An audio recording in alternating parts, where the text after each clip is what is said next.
What if I told you that some of what the enemy stole didn't come by force, but came by false accusations? In Luke 19 verse 8, Zacchaeus stood and said, "Half of my goods I give to the poor, and if I have taken anything by false accusation, I will restore fourfold." That one verse reveals something powerful, that false accusation has the power to steal. You know, the devil is a master thief, not always with weapons, but with whispers.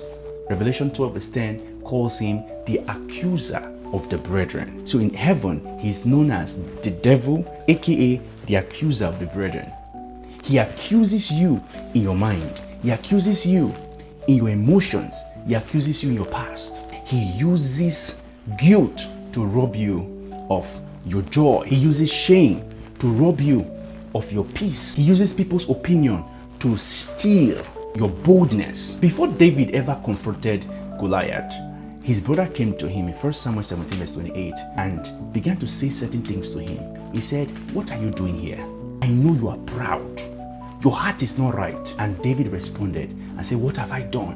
Is there not a cause?" Imagine if David had listened to him and went back to his father's house. He would have missed Goliath and missed his throne. In Job 8, Job's friend said to him, "If you were pure, God would have helped you by now." Even Job's pain became an evidence against him. You know, there are people who are waiting for your downfall, silently waiting. And if anything goes wrong, they say, "We knew it.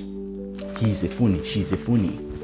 But in the name of Jesus, they will wait forever. One of the greatest tricks of the accuser is to get you to believe that your past defines you. Just like Paul, he had blood on his hands. But God said, "He is my chosen vessel." Because when men cancel, God calls. But here's the truth.